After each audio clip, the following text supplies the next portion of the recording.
if you were struggling to know what to do with your emotions, then I've got some strategies for you about the 4 ingredients that you need for emotional well-being.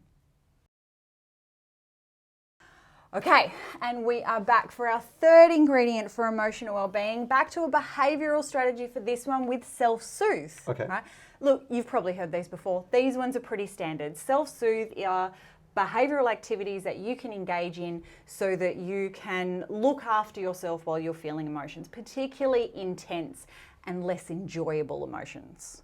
Okay. Right? So sight, sound, smell, taste, touch, activating the 5 senses in ways that you can soothe yourself and settle yourself down after you've had big feelings going on. Okay, so there was some event that just occurred and I'm in a real kind of state as a result, emotion, Yep. I'm in a tears, okay? That's when I would start to go, oh, I've noticed I'm in a tears, Yep. okay?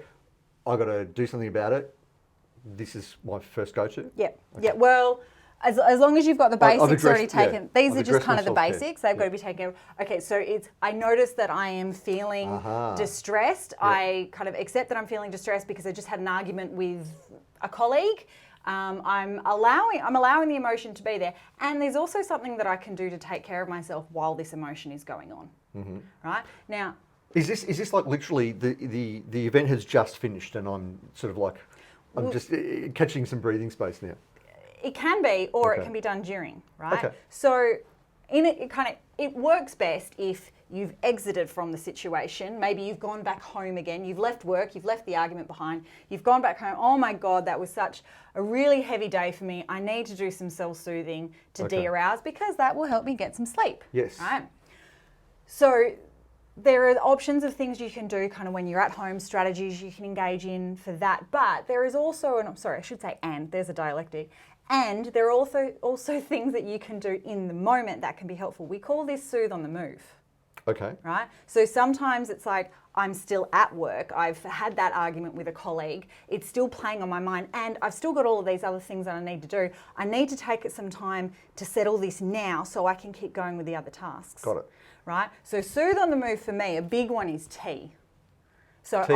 I will take 10 minutes out, go and make myself a cup of tea. I use the loose leaf, have the good stuff. It takes longer to brew than a tea bag, so it forces me to stop for those few minutes. Make a cup of tea, sit still, drink it mindfully, notice kind of the taste, notice the smell of the tea. I might notice the sound of the kettle boiling. Kind of I can see the tea leaves, see the water changing colour as the tea steeps, and then I can see it change colour again when I add the milk.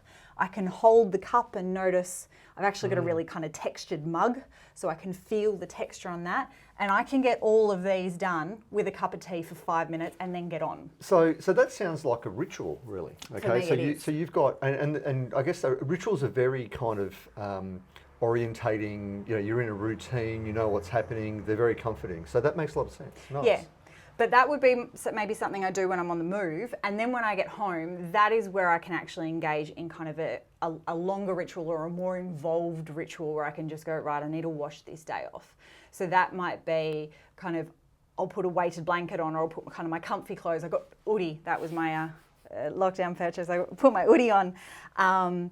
Or I might have a shower and just kind of wash the day off, or I'll pick whatever I'm going to have for food, something comforting without kind of spiking my sugar to increase my anxiety or something like that. I might put on a TV show that's really kind of soothing for me. Okay. Something that is familiar, something that I've watched before because I know I'm not going to get unexpected trigger warnings or something. So something familiar. Harry Potter's always a favourite. And just being able to chill. But we've also got those self-soothe kits. Do you want to grab me that green box, please? So this is, some of you who maybe have been to therapists, thank you, sure. Some of you maybe have been to therapists or done some group therapy. Some of you out there may actually be clinicians yourself talking to patients around self-soothing. And usually there's a brainstorming activity where we talk about all the different ideas. And the therapist, or I will often say to my patients, go home, get a box, put all of these things that we've talked about into a box as an idea of things you can use to self-soothe when you need to, and you know what? I don't do it.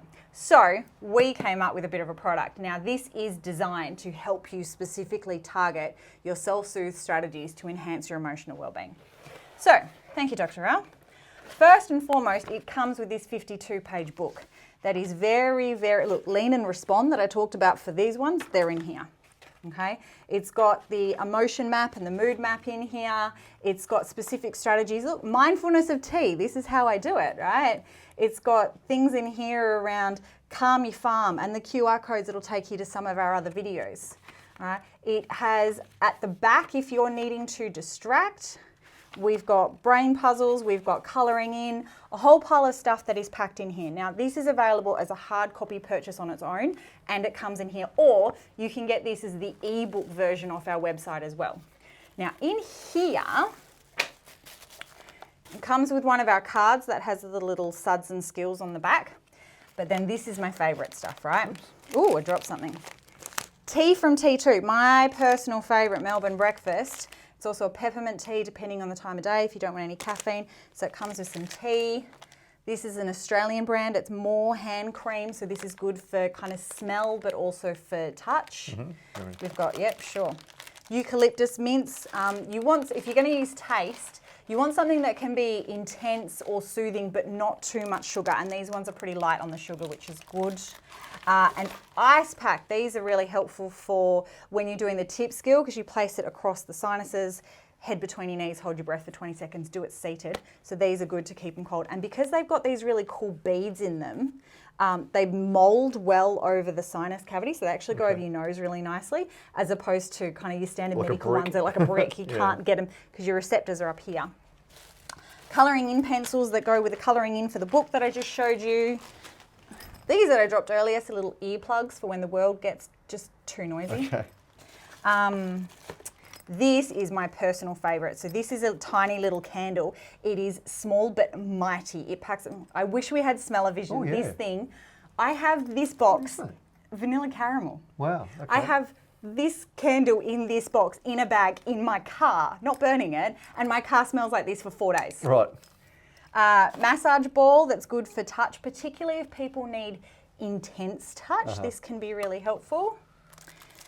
A shell from Kernel, so this is local for us up in the Shire, of mindfulness of a shell. And in the book there is a script specifically for mindfulness of a shell.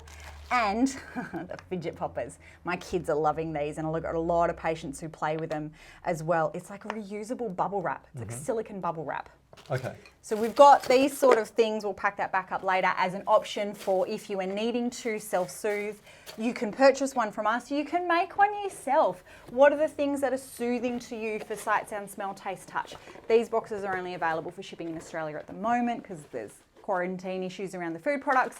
But if you find that helpful, head to thesitecollective.com/resources and go under the shop tab. So you've got the book itself as a hard copy, you've got the ebook available. It's only like $6 for that, but it is packed with information, resources, skills and strategies. The green box there, and we've also actually got a mini one, like I was talking about Soothe on the Move. We've got a travel kit as well. We'll do another video to show you those products later too. Yeah, it's worthwhile. And just, I mean, with that ebook, I mean, if you don't want to ship it to wherever you are in the world, that ebook, basically, you just make your own box and away you go. Yeah, and you can obviously print that ebook for yourself if you want the hard copy, but it's instant download if you want to purchase that one. Okay. Cool. All right, that covers us off for the third ingredient for emotional wellbeing. Stay tuned for our next video, the fourth ingredient. We'll see you soon.